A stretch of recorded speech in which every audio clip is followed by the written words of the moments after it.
उजाला live, खबरों का उजाला।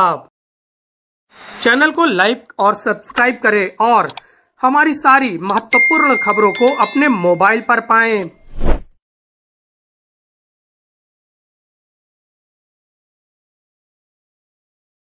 नमस्कार। आज हम फिर आपके बीच एक चर्चा लेकर आए हैं। कुछ समस्याओं का समाधान के लिए हम आज चर्चा करेंगे कि वाकई में भारतीय जो होना है कितने गर्व की बात है। आप आज भी भारत को अपने दिल में बसा कर रखे हैं। उस हिसाब से आपको बताएं कि ताज भाई भी हमारे साथ हैं। ताज भाई, क्या कहेंगे जिस तरह से विदेशों से भी लोग आ रहे हैं? आपने देखा प्रयाग जी हैं जो कि इतने दशकों से बाहर रह रहे हैं, लेकिन उसके बाद भी आज भी दिल में अपने प्रयाग को रखा हुआ है। महाकुंभ की याददाश्त है, आज फिर आए हुए हैं, महाकुंभ में नहान किया है बाकायदा। तो क्या कहेंगे, किस तरह देखते हैं ताज भाई आप इसको? हम लोगों के लिए सौभाग्य है कि इतने बड़े बुज़ुर्ग इस उम्र के बाद भी इतना लंबा सफ़र करके इस पावन धरती कुंभ नगरी प्रयाग में आए हैं। और सबसे बड़ा हम लोगों को ये गर्व हासिल है और ये हम सब के सर के ताज है, क्योंकि ये अमेरिका में रह के भारत का नाम तो रोशन कर ही रहे हैं, लेकिन हर पल प्रयाग प्रयाग के नाम से पुकारे जा रहे हैं। तो हमारा शहर का नाम, ये अपना नाम इनके पूर्वजों ने जो रखा है, आज उसी का हमको फल मिल रहा है कि हमारे शहर का नाम अमेरिका में दिन भर में कम से कम 2500 बार लिया जा रहा होगा। कहीं भी ये आईडी लगाएंगे, कहीं बैंक जाएंगे, किसी भी काम से जाएंगे, हमारे शहर का नाम बार बार ऊपर आएगा। इससे बड़े फ़ख्र की बात और कुछ नहीं है। और जहाँ तक कि यहाँ मेला चल रहा है, ये मेला अब अपने अंतिम पड़ाव पे है। अभी बस शिवरात्रि का स्नान होना है। शिवरात्रि के स्नान के बाद कुंभ का समापन होगा, लेकिन समापन स्नान का नहीं होगा। स्नान तो यहाँ पर 25,000 की रोज़ डुबकी लगाई जाती है प्रयाग की बात, क्योंकि यहाँ 33 करोड़ देवी देवता वास करते हैं और उन 33 करोड़ देवी देवता से मोक्ष की प्राप्ति के लिए सबको लगन होती, तो सभी हमारे शहर में आते हैं। संतोष जी, क्या कहेंगे जिस तरह से आप उम्र की अवस्था देख रहे हैं, जोश की कोई कमी नहीं है, चेहरे पे मुस्कान है और एक तरह से भारत को अपने दिल में बसाए हुए महाकुंभ के लिए आए हैं और स्नान कर रहे हैं। आप क्या कहेंगे इसे देख के? मैं तो इसे अपना सौभाग्य समझता हूँ। और आज के हमारे मुख्य अतिथि, मैं अतिथि इसलिए कहूँगा कि हम सभी से उम्र में बड़े हैं। संयोग से मैं उसी विश्वविद्यालय, उसी महाविद्यालय का छात्र हूँ जहाँ से उन्होंने शिक्षा ग्रहण की। और हमारे इनके संपर्कों के पीछे की एक अंतर कथा भी है, और वो दुख के साथ शायद इस पॉडकास्ट के बीच में मैं उसको बताऊं कि आज आदरणीय प्रयाग नारायण मिश्र जी का आना क्यों हुआ। मैं जिस पारिवारिक संस्कार में पला बढ़ा, उसमें मेरे पास मेरे पिताजी की सतत 70 वर्षों तक लगातार प्रतिदिन गंगा स्नान का संस्कार प्राप्त हुआ मुझे। मेरी उम्र 74 वर्ष की है और मैंने गंगा स्नान की वजह से और गंगा स्नान का वातावरण परिवार में होने की वजह से वो सारी पवित्रता अपने आसपास देखी है। और मैं आज यदि कुछ अनुकूलता के साथ जीवित हूँ, अनुकूलता के साथ समाज में पहचाना जा रहा हूँ, तो इसका श्रेय मैं माँ गंगा को ही देता हूँ, क्योंकि मेरे रक्त में माँ गंगा का प्रवाह है। मेरे पिताजी, मैंने जैसा बताया कि 70 वर्ष निरंतर गंगा स्नान करते रहे। आज के इस अवसर पर जब हम ये बात कर रहे हैं तो तमाम दुख की घटनाएं भी हमारे साथ जुड़ी हुई हैं। प्रयाग नारायण जी से उसी संदर्भ में मेरा परिचय हुआ। मेरे एक मित्र जो उत्तर प्रदेश न्यायिक सेवा में डिस्ट्रिक्ट जज के स्तर पर रहे, उन्होंने आज से 2 दिन पहले मुझे फ़ोन किया और मुझसे कहा कि उनके वर्तमान में वो अमेरिका में रह रहे हैं, तो उनके एक मित्र जिसमें प्रयाग नारायण जी का नाम उन्होंने लिया कि ये वहाँ के इविंग क्रिश्चियन कॉलेज के पूरा छात्र हैं, उनके साथ एक घटना हुई है जो कि इस कुंभ में श्री प्रयाग नारायण जी के स्नान हेतु आने की वजह से हुई। और भारत का सामाजिक ताना बाना और यहाँ का संस्कार कितना प्रदूषित हो गया है, इस बात को लेकर बहुत दुख है हमें। शायद आज मैं इस चर्चा में नहीं बैठ पाता यदि मैं उनके संपर्क में नहीं होता। प्रयाग नारायण जी यहाँ पर बहुत मधुर स्मृतियों को लेकर गंगा स्नान के लिए आए थे और यहाँ से जिस बैंक में इनका अकाउंट था उस बैंक से ट्रांजैक्शन के साथ इसका विवरण वो बाद में आपको देंगे। एक ऐसा फ्रॉड हुआ जिसने उनके मन में भारत के प्रति बड़ी कुंठा जागाई। लगता है कि भारत कितना भी आगे बढ़ जाए, कितना भी तरक्की कर जाए, पूरी दुनिया में अपना अस्तित्व पहचान बना ले, लेकिन यहाँ का अभी ताना बाना, सामाजिक ताना बाना, यहाँ की गवर्नेंस, यहाँ की सरकार, यहाँ के अधिकारी, इन सभी पर पूरी तौर पर भरोसा नहीं किया जा सकता। ये मैं दुख के साथ व्यक्त कर रहा हूँ, क्योंकि इस तरह की छोटी मोटी घटनाएं होती हैं और स्थानीय स्तर पर होती हैं या राज्य के स्तर पर होती हैं या राष्ट्रीय स्तर पर होती हैं, लेकिन किसी प्रवासी भारतीय के साथ भारत में कोई इस तरह का फ्रॉड हो जाए, ये तो पूरे भारत के लिए दुर्भाग्यपूर्ण है। इस पर मेरा आज के इस टॉक में बैठने के पीछे यही उद्देश्य है कि भारत सरकार को और हमारी पूरी व्यवस्था को, हमारी जनतांत्रिक व्यवस्था के जितने महत्वपूर्ण अंग हैं, विधायिका, कार्यपालिका और न्यायपालिका, उसमें सभी को भारत की प्रतिष्ठा के बारे में गंभीरता से फिर से सोचना होगा। और वर्तमान सरकार जो बहुत अच्छे ढंग से अस्तित्व में है, 10 वर्ष पूरे हो गए हैं, आगे भी लोगों को अपेक्षा है और कोई प्रतिकूलता नहीं दिखी, लेकिन इतने बड़े आयोजन में आने के बाद तमाम तरीके की छोटी मोटी घटनाएं तो हुई, लेकिन एक एनआरआई के साथ एक घटना भारत में हो जाए और वो भी ट्रेस न हो, तो अधिकारी कर क्या रहे हैं, हमारी प्रशासनिक व्यवस्था कर क्या रही है, ये गंभीर प्रश्न चिन्ह। एक एनआरआई के साथ एक घटना भारत में हो जाए और वो भी ट्रेस न हो, तो अधिकारी कर क्या रहे हैं, हमारी प्रशासनिक व्यवस्था कर क्या रही है, ये गंभीर प्रश्न चिन्ह हमारे सामने खड़ा होता है। और इसी पर बात करने के लिए आज हम यहाँ उपस्थित हैं। अभी इस बारे में प्रयाग नारायण जी पहले पूरी बात बता लें कि उनका वो फ्रॉड कैसे हुआ और उसमें उन्होंने क्या क्या संपर्क किए और उसका कब कोई रिजल्ट आएगा। हम तो आज के इस बातचीत के माध्यम से शासन, प्रशासन और भारतीय सरकार से भी ये मांग करते हैं कि उसे भारत की प्रतिष्ठा को घटाने वाले उन तमाम तत्वों, चाहे वो फ्रॉडलेंट हों, चाहे वो क्रिमिनल्स हों, इन सब पे अंकुश लगाना बहुत ज़रूरी है। एक व्यक्ति जो आस्था को मन में संजोकर जनपद में आता है और इतना भव्य कुंभ हुआ है जिसकी पूरी दुनिया में धूम है, शायद मेरे जीवन में इतना भव्य हमने आयोजन कभी नहीं देखा।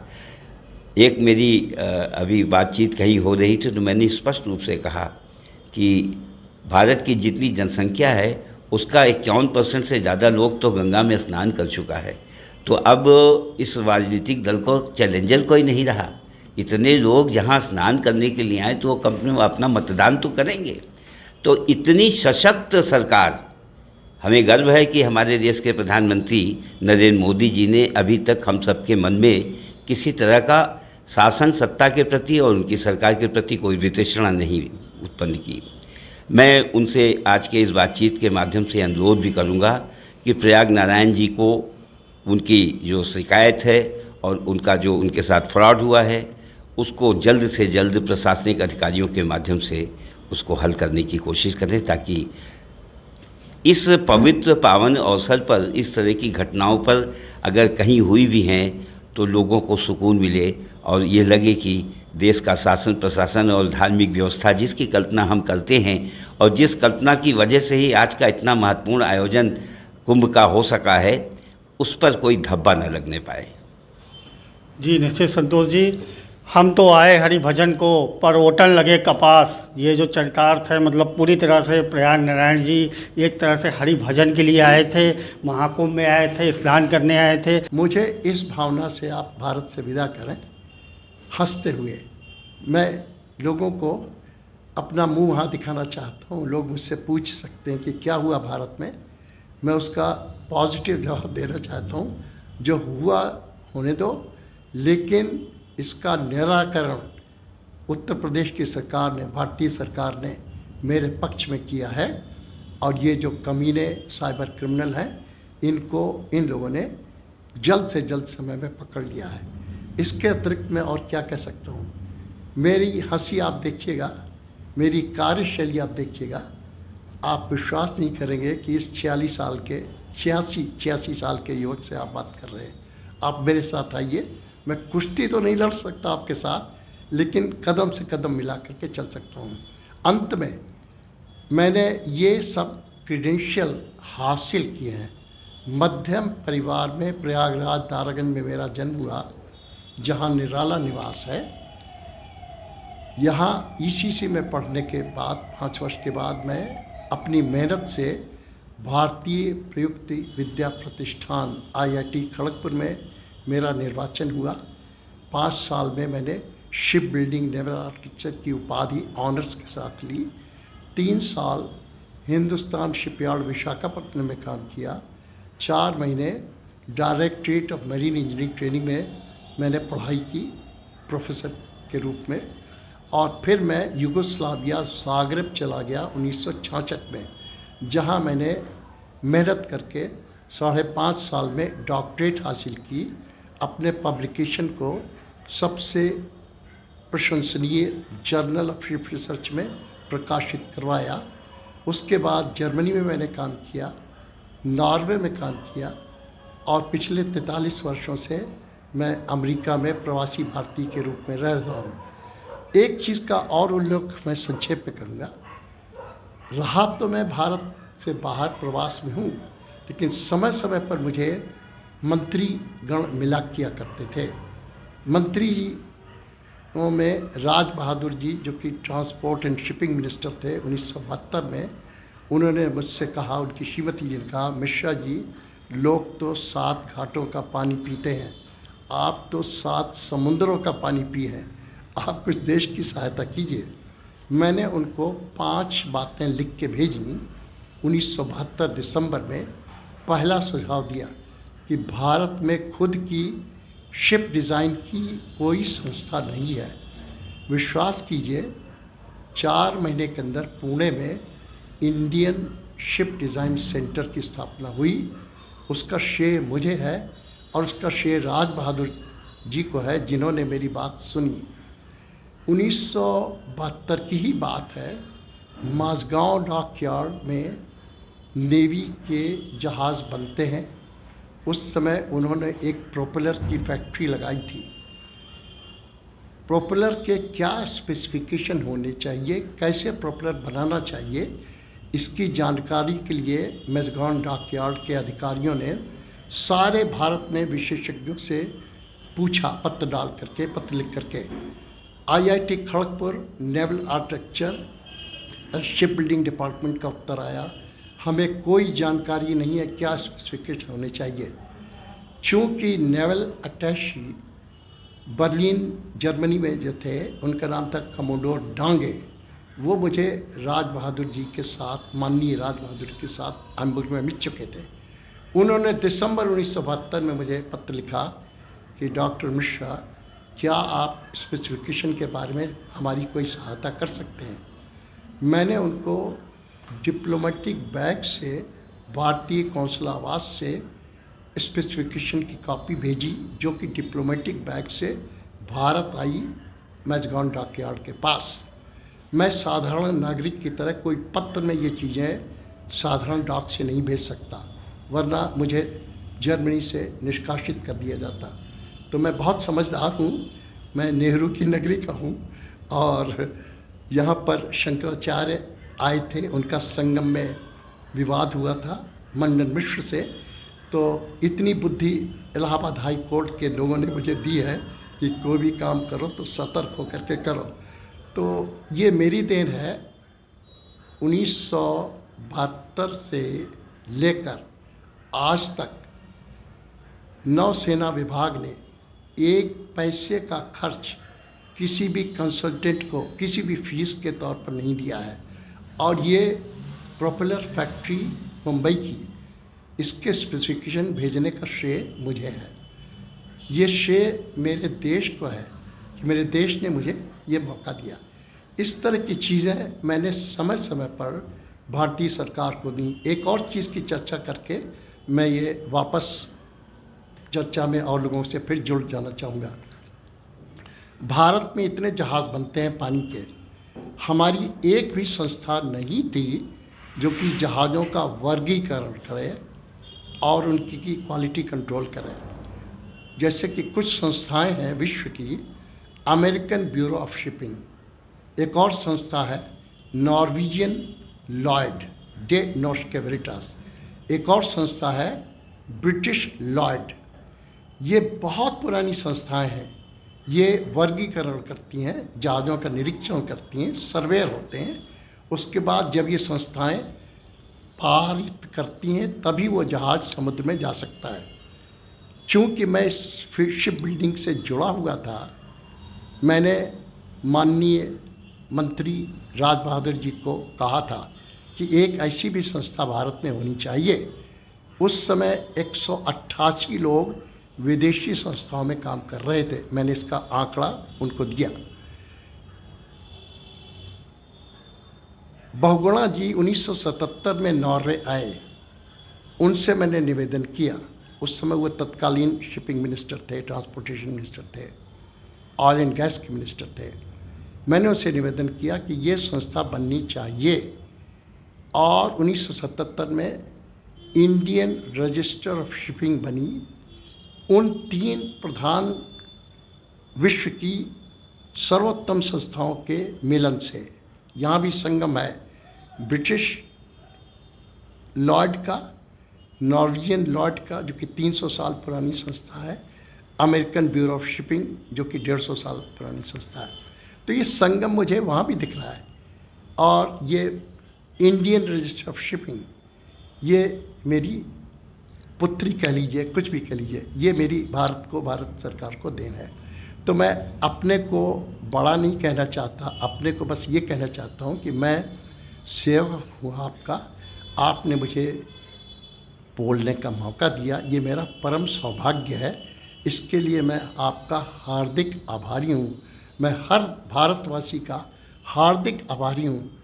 और जिस देश में गंगा बहती है, हम उस देश के वासी हैं। हरे कृष्ण। जी प्रयाग जी, बहुत बहुत दुख की बात है। एक तरह से आप कह सकते हैं कि भारतवर्ष में एक NRI जो कि लगातार भारत का डंका बजा रहे हैं, देशों में, कई देशों में जा चुके हैं, रह चुके हैं, भारत का नाम रोशन कर चुके हैं। ऐसे में उनके साथ एक ऐसी घृणित कार्य होता है जिसमें कि उनके खाते से पैसा उड़ाया जाता है साइबर ठगों के द्वारा। बाकायदा साइबर सेल में कंप्लेन की जाती है। इसके साथ ही मैं यही अनुरोध करना चाहूँगा कि सरकार से, माननीय योगी आदित्यनाथ जी से एवं प्रधानमंत्री से, कि जो देश का डंका बजा रहे हैं, जो भारत देश को अपने दिल में लेकर विदेशों में घूम रहे हैं, महाकुंभ में भी देखिए आप इतनी दूर से आए और आने के साथ ही यहाँ पर महाकुंभ में एक भागीदारी दी, अपनी सदस्यता दिखाई। उनके साथ इस तरह से घृणित कार्य और फ्रॉड नहीं होना चाहिए।